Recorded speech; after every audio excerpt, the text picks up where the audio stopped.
बहुत समय पहले की बात है। किसी गांव में शंकर नाम का एक वृद्ध व्यक्ति रहता था। उसकी उम्र 80 साल से भी ऊपर थी, पर वो 40 साल के व्यक्ति से भी स्वस्थ लगता था।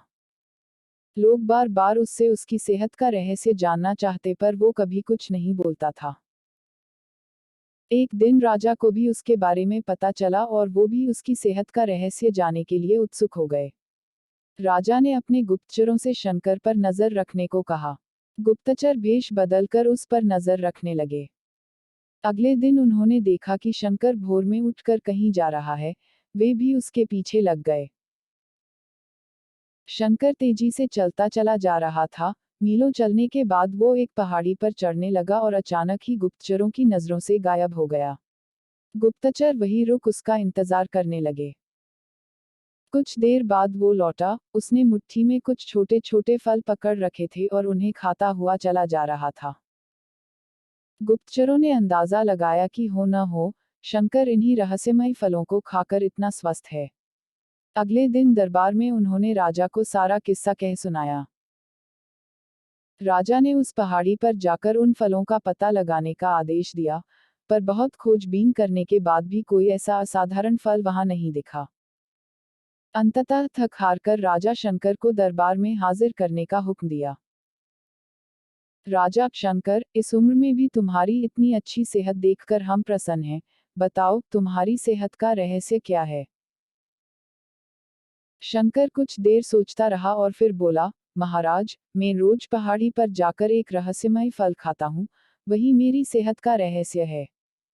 ठीक है, चलो हमें भी वहां ले चलो और दिखाओ वो कौन सा फल है। सभी लोग पहाड़ी की ओर चल दिए। वहां पहुंचकर शंकर उन्हें एक बेर के पेड़ के पास ले गया और उसके फलों को दिखाते हुए बोला, हुजूर, यही वो फल है जिसे मैं रोज खाता हूँ। राजा क्रोधित होते हुए बोले, तुम हमें मूर्ख समझते हो। यह फल हर रोज हजारों लोग खाते हैं, पर सभी तुम्हारी तरह सेहतमंद क्यों नहीं हैं? शंकर विनम्रता से बोला, महाराज, हर रोज हजारों लोग जो फल खाते हैं वो बेर का फल होता है, पर मैं जो फल खाता हूँ वो सिर्फ बेर का फल नहीं होता, वो मेरी मेहनत का फल होता है। इसे खाने के लिए मैं रोज सुबह 10 मील पैदल चलता हूँ, जिससे मेरे शरीर की अच्छी वर्जिश हो जाती है और सुबह की स्वच्छ हवा मेरे लिए जड़ी बूटियों का काम करती है। बस यही मेरी सेहत का रहस्य है। राजा शंकर की बात समझ चुके थे। उन्होंने शंकर को स्वर्ण मुद्राएं देते हुए सम्मानित किया और अपनी प्रजा को भी शारीरिक श्रम करने की नसीहत दी।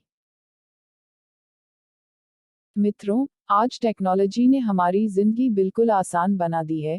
पहले हमें छोटे बड़े सभी कामों के लिए घर से निकलना ही पड़ता था, पर आज हम इंटरनेट के माध्यम से घर बैठे बैठे ही सारे काम कर लेते हैं।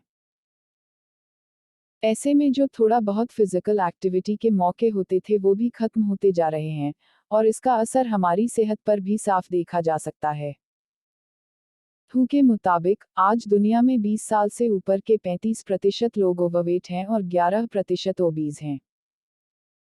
ऐसे में जरूरी हो जाता है कि हम अपनी सेहत का ध्यान रखें और रोजमर्रा के जीवन में शारीरिक श्रम को महत्व दें।